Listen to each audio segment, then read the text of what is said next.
Jadi yang awalnya suasananya fine, tenang, tiba-tiba jadi memanas.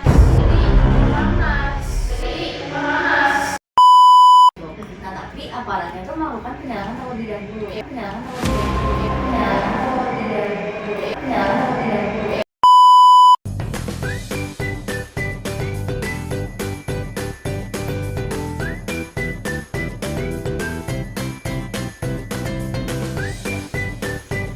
Halo semuanya, selamat datang di podcast Ye House. Yuk intip peristiwa penting Indonesia. Halo semuanya, perkenalkan nama aku Naura. Nah, di sesi kali ini aku tuh gak sendirian nih, aku juga ditemenin sama teman aku. Hai, nama aku Nino. Aku juga akan ikut serta meramaikan hari kalian di podcast sesi ini. Yeay. Nah, ngomong-ngomong gimana nih kabar kalian semua? Pada sehat dong guys. Bener banget, sekarang tuh lagi musim hujan kan, jadi banyak yang batuk pilek gitu. Nah, semoga buat kalian semua selalu diberikan kesehatan dan keselamatan ya. Amin. Oke, sekarang kita langsung balik aja deh ke topik utama. Emang hari ini kita bakal ngebahas peristiwa penting apa sih, No?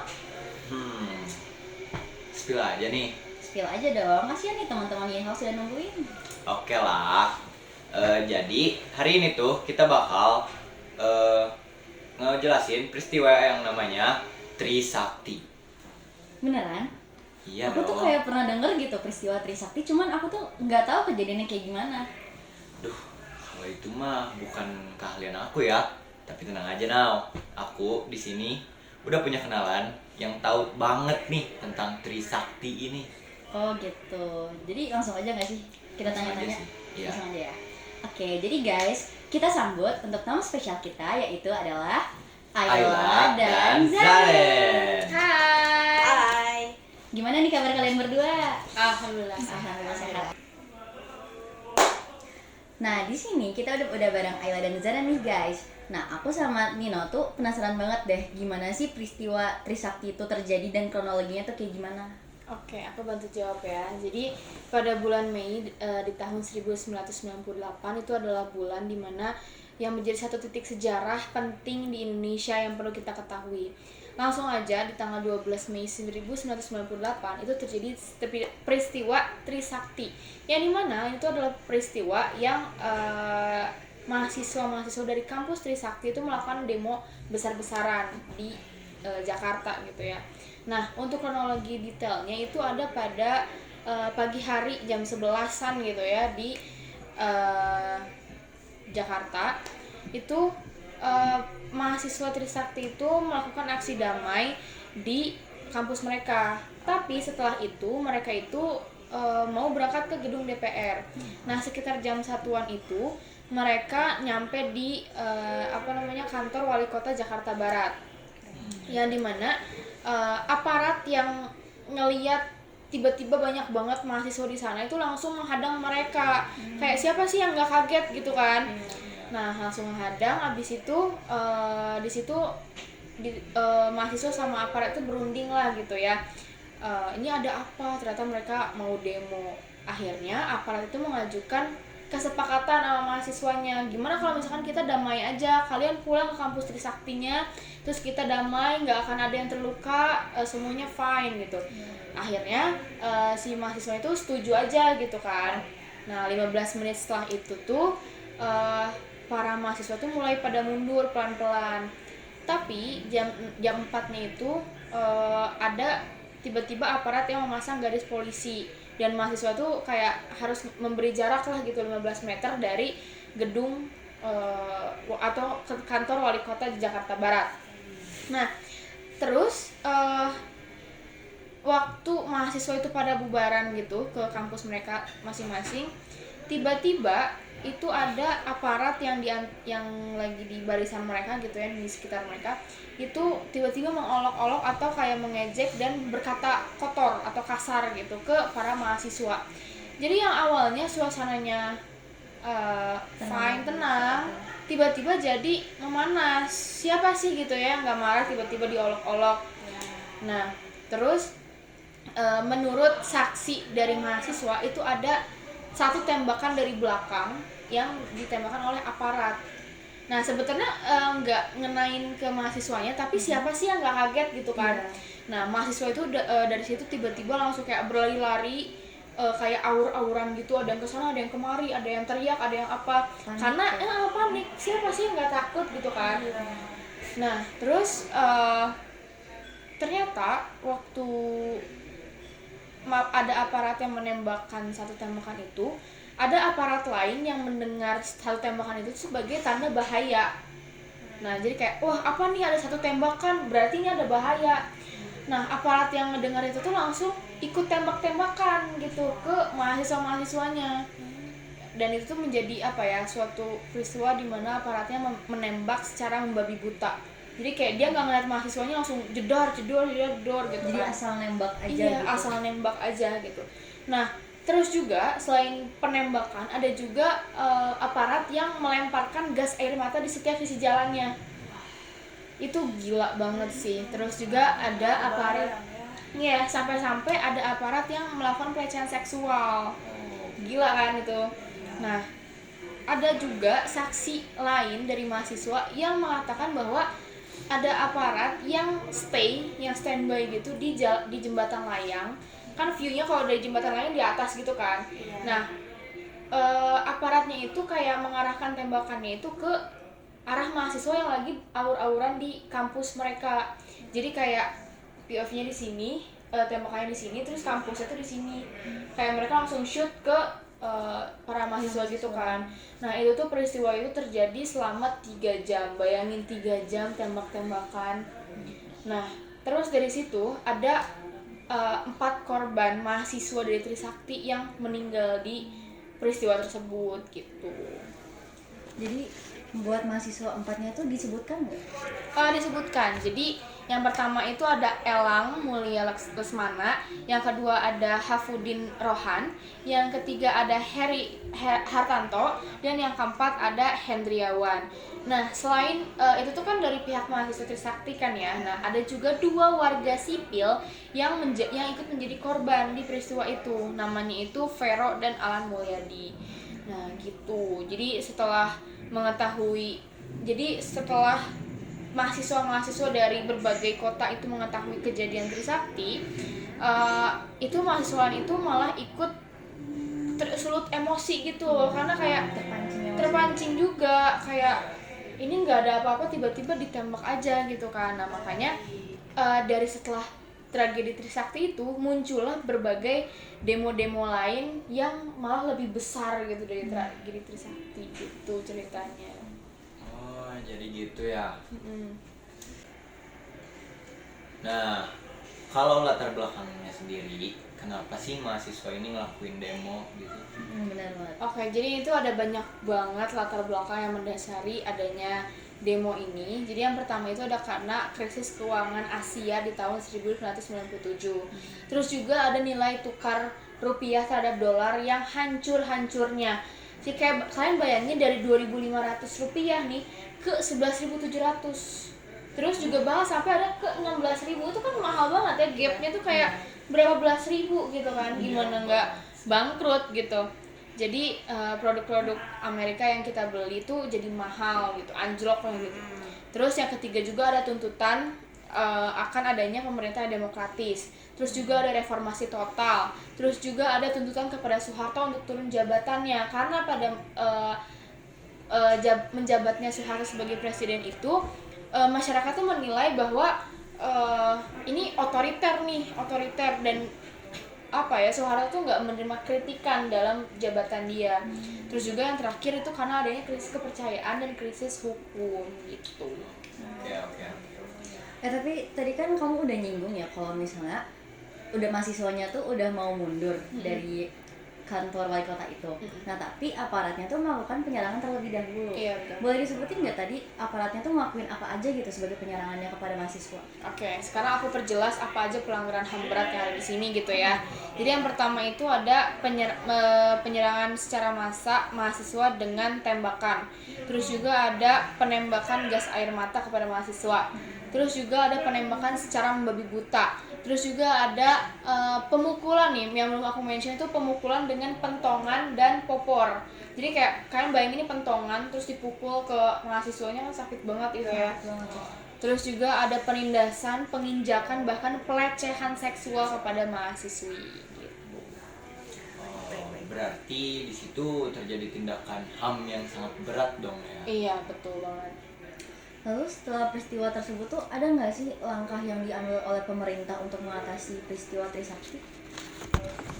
Oke, jadi ada penanganan yang dilakukan oleh negara gitu ya. Jadi pada tahun 2002 itu ada namanya lembaga KPP HAM yang dimana itu adalah kepanjangan dari Komisi Penyelidikan Penyelenggaraan Hak Asasi Manusia, yang dimana itu tuh di situ ada 9 terdakwa yang disidang di mahkamah militer, dimana 9 terdakwa itu tuh dihukum 3-6 tahun penjara.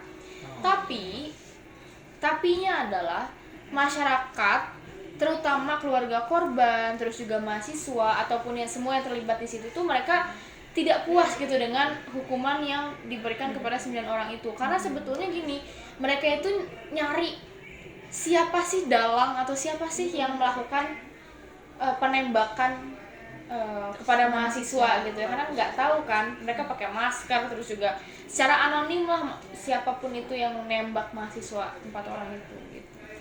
Berarti dari 2002 tuh sampai sekarang belum diungkap dong? Iya, jadi dari 2002 sampai sekarang nih 2024 itu sebetulnya ada Jokowi yang mulai bertindak di tahun 2022, tepatnya pada bulan September. Nah, jadi Jokowi itu melakukan mengeluarkan yang namanya Kepres nomor 17 tahun 2022 tentang pembentukan sebuah lembaga untuk menyelesaikan HAM berat yang di masa lalu. Nah, ini tuh Jokowi pengennya kayak itu bisa sebagai menjadi upaya gitu ya untuk penyelesaian pelaku atau buat nyari siapa sih dalangnya dalam peristiwa HAM berat ini. Terus juga di bulan Maret 2023 itu ada Kepres maksudnya Jokowi itu menandatangani Kepres nomor 14 tahun 2023 tentang pembentukan tim pemantauan pelaksanaan dari yang sebelumnya. Jadi kan 2022 itu ngeluarin lembaganya, lembaga untuk melakukan penyelidikan gitu ya. Nah, 2023-nya itu ngeluarin lembaga untuk memantau ini benar-benar dikerjain nggak sih, si lembaga ini benar-benar kerja nggak sih, nah gitu. Ternyata peristiwa Trisakti sangat mencekam. Iya, benar banget. Serem banget gitu ya. Nah, kan dari tadi kita udah membahas contoh peristiwa atau kasus pelanggaran HAM ya. Betul. Nah, sekarang kita bahas kolerasinya dengan Pancasila. Kita beralih ke narasumber kedua, yaitu Ayla. Oke, kita langsung aja ya. Buat pertanyaan yang pertama, apakah Pancasila sebagai ideologi negara itu sudah mencangkup prinsip dan prinsip HAM secara menyeluruh gitu? Oke, jadi perlu diketahui ya, prinsip HAM itu untuk standar internasional itu ada 8 nih, yaitu kesetaraan, non-diskriminasi, universalitas, martabat manusia, tak dapat direnggut, tanggung jawab, indivisible, dan juga yang terakhir adalah interdependensi. Nah, Pancasila sebagai ideologi negara itu sebenarnya sudah mencakup ya untuk nilai-nilai dasarnya aja di HAM internasional. Tetapi tidak dijelaskan nih satu persatu sebenarnya dari Pancasila itu sendiri. Nah, setiap nilai-nilai sila Pancasila itu seperti yang pertama nih, sila pertama yaitu ketuhanan yang Maha Esa. Nah, di sila pertama ini itu kan sudah dijelaskan ya, kita itu bebas untuk memilih agama kita masing-masing. Jadi kita punya kebebasan untuk beragama apapun, tapi dibatasi, yaitu hanya beberapa agama saja yang official ya di Indonesia gitu. Terus yang sila kedua nih, sila kedua adalah menghormati manusia secara adil dan beradab. Nah, di sini kan sudah dijelaskan ya, kita tuh wajib untuk menghormati sesama manusia. Jadi kita tuh gak boleh semena-mena dengan orang lain gitu, gak boleh kayak kayak tidak adil dengan orang lain seperti itu, benar kan? Nah, yang ketiga adalah Persatuan Indonesia. Nah, di sini Persatuan Indonesia ini adalah semua manusia itu wajib untuk bersatu, wajib untuk kayak apa ya? Tidak membeda-bedakan antar suku, ras, agama dan lain-lain. Semuanya harus toleransi seperti itu, betul kan? Dan nah juga ini tuh disinggung dengan prinsip kesetaraan gender juga nih kalau untuk di sila ketiga. Nah, untuk ke sila 4 ini adalah kerakyatan yang dipimpin oleh hikmat, kebijaksanaan dan permusyawaratan perwakilan. Nah, di sini juga mencakup prinsip HAM, yaitu menghargai suara rakyat. Terus setiap rakyat Indonesia itu punya kebebasan untuk berpendapat, punya kebebasan untuk demo. Kalau misalnya ini gak sesuai nih, kita itu punya kebebasan berpendapat, kebebasan untuk mengeluarkan pendapat kita seperti itu. Terus yang sila kelima itu keadilan sosial bagi seluruh rakyat Indonesia. Dengan kata lain, Pancasila ini sudah mencakup prinsip-prinsip HAM yang dasar. Jadi bisa menjadi panduan kehidupan keadilan beradab bagi seluruh rakyat Indonesia seperti itu. Seperti itu. Oke. Nah, bagaimana Pancasila bisa melindungi HAM di Indonesia? Oke, jadi setiap Pancasila itu memiliki dasar yang kuat ya untuk hak asasi manusia di Indonesia. Jadi aku bakalan ngambil tiga sila di antara kelima Pancasila, yaitu sila kedua tentang kemanusiaan yang adil dan beradab nih. Jadi ini tuh sama ya, mendukung perlakuan yang adil untuk semua orang. Terus mencegah diskriminasi antar orang gitu loh. Terus yang kedua adalah Persatuan Indonesia. Nah, tadi aku kan singgung tentang kesetaraan gender. Jadi ini tuh untuk menghargai hak perempuan di Indonesia gitu. Betul. Terus yang ketiga yang empat adalah kerakyatan dipimpin oleh hikmat, kebijaksanaan. Nah, di sini itu mendukung kebebasan berpendapat yang tadi nih, sama jawabannya. Dan juga kebebasan berpendapat ini menjadikan Indonesia menjadi suatu negara yang damai, terus penuh pertimbangan juga. Nah, terus dengan menjadikan nilai-nilai Pancasila ini sebagai dasar, Indonesia dapat melindungi HAM itu sendiri gitu, dengan budaya kita tentu saja. Betul. Nah, kita lanjut ya ke pertanyaan yang ketiga. Boleh. Apa aja sih peran pemerintah, masyarakat, dan aparat hukum dalam menghadapi tantangan HAM? Oke, jadi ini ada 3 berarti ya, masyarakat, pemerintah dan aparat. Iya. Kita mulai dulu dari pemerintah. Nah, pemerintah itu berperan dalam membuat suatu aturan atau membuat undang-undang seperti anti diskriminasi atau kebebasan berpendapat. Lalu peran aparatnya itu ada contohnya polisi sama hakim. Polisi itu ada untuk menegakkan hukum, lalu hakim itu untuk menegakkan keadilan jika terjadinya pelanggaran HAM. Lalu ada perannya masyarakat. Nah, masyarakatnya itu berperan untuk mengingatkan gitu ya pemerintah dan aparat-aparat lain untuk tetap menjalankan tugas mereka. Nah, terus selain itu juga masyarakat berperan juga untuk berperan aktif dalam kehidupan mereka gitu. Contohnya mereka saling menghargai hak orang lain, itu kan akan menciptakan ketentraman gitu ya di lingkungan yang untuk menciptakan perlindungan hak asasi manusia gitu. Nah, apa sih yang bisa dilakuin buat meningkatkan kesadaran HAM di kalangan anak muda gitu? Bener banget. Kayak kan kita juga seumuran juga gitu ya. Gimana sih caranya? Jadi untuk menumbuhkan rasa kesadaran nih tentang hak asasi manusia untuk di kalangan generasi muda atau Gen Z nih. Jadi kita bisa mulai dengan pemasukan materi-materi hak asasi manusia ke sekolah-sekolah dulu deh gitu. Jadi pelajaran PKM gitulah. Yang pasti pelajaran hak asasi manusia ini tuh kita bisa hubungkan dengan Pancasila seperti itu. Lalu dengan begitu kita bisa lebih memahami nih tentang hak asasi manusia di Indonesia itu seperti apa, dan juga kita bisa berpikir kritis tentang hak asasi manusia ini agar generasi muda bisa aware seperti itu. Lalu di kalangan Gen Z ini ada media sosial kan, jadi pada pakai media sosial kan di sini. Iya, Pakai pakai dong. dong. Pakai dong. Masa enggak? Buat apa nih? Buat apa nih ya, jadi kayak Twitter kayak gitu, daripada dipakai hal-hal yang tidak bermanfaat kayak scrolling IG, scrolling TikTok, mending kita itu memasukkan materi-materi atau seperti infografis, poster-poster kayak gitu di media sosial. Jadi anak-anak muda itu bisa baca nih, bisa baca infografisnya tentang hak asasi manusia ini kayak gini-gini loh. Nah, itu bisa menarik perhatian para kalangan anak muda seperti itu. bener. Terus ada juga program atau kegiatan yang mengajarkan pentingnya menghormati hak dari orang lain. Jadi kita tuh di kalangan anak muda tuh nggak boleh gitu merenggut hak orang lain. Jadi kita harus menghormati gitu hak orang lain. Betul. Seperti apa ya? Kalau untuk di zaman sekarang tuh kayak diskusi kelompok gitu kan, kerja kelompok itu juga termasuk loh, atau acara-acara kampanye seperti itu juga bisa meningkatkan pemahaman kita tentang HAM dan tetap juga nih selaras dengan nilai-nilai Pancasila seperti Oh, itu. gitu. Oke. Jadi sekarang aku ada pertanyaan terakhir nih.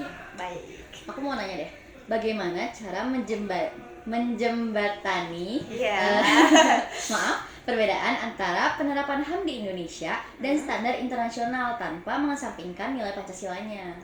Oke, jadi untuk mengurangi perbedaan antara HAM di Indonesia dengan di internasional gitu ya, mungkin pemerintah itu bisa untuk berdialog dengan standar-standar HAM internasional. Jadi bisa berdialog dengan HAM yang ada di luar negeri gitu kan, bisa komunikasi lah istilahnya. Jadi salah satu caranya itu kita bisa ngambil praktek-praktek yang ada di HAM luar negeri itu seperti apa sih gitu. Dengan begitu kita juga bisa menjaga loh kearifan lokalnya yang ada di Indonesia. Tapi caranya untuk menjaga kearifan lokalnya itu kayak kita tuh ngambil prakteknya. Nah terus dihubungkan dengan nilai-nilai yang ada di Pancasila. Jadi biar nggak hilang gitu kearifan lokal yang Indonesianya. Kayak gitu sih mungkin. Bagus ya idenya. Wah, seru banget ya ternyata pembahasan tentang peristiwa pentingnya itu Trisakti. Betul.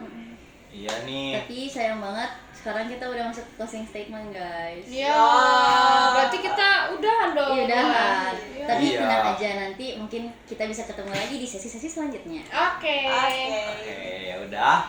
Kalau gitu, mari kita ucapkan terima kasih kepada dua narasumber hebat kita. Yeay. Duluan ya. Dadah semua. Kami juga di sini berterima kasih kepada teman-teman di house yang udah nemenin kita dari sesi awal hingga sesi akhir nih, guys. Jangan lupa nilai-nilai yang baik pada hari ini dijadikan pelajaran. Nah, ya guys, jangan lupa untuk belajar terus dan cari tahu lebih dalam tentang sejarah negara kita ya guys. Karena dari sanalah kita tuh mendapatkan banyak sekali ilmu pengetahuan. Aku Nino. Dan aku Naura. Sampai jumpa pada podcast sesi selanjutnya. Tetap semangat Tetap kritis. dan terus jaga semangat reformasi. Yeay!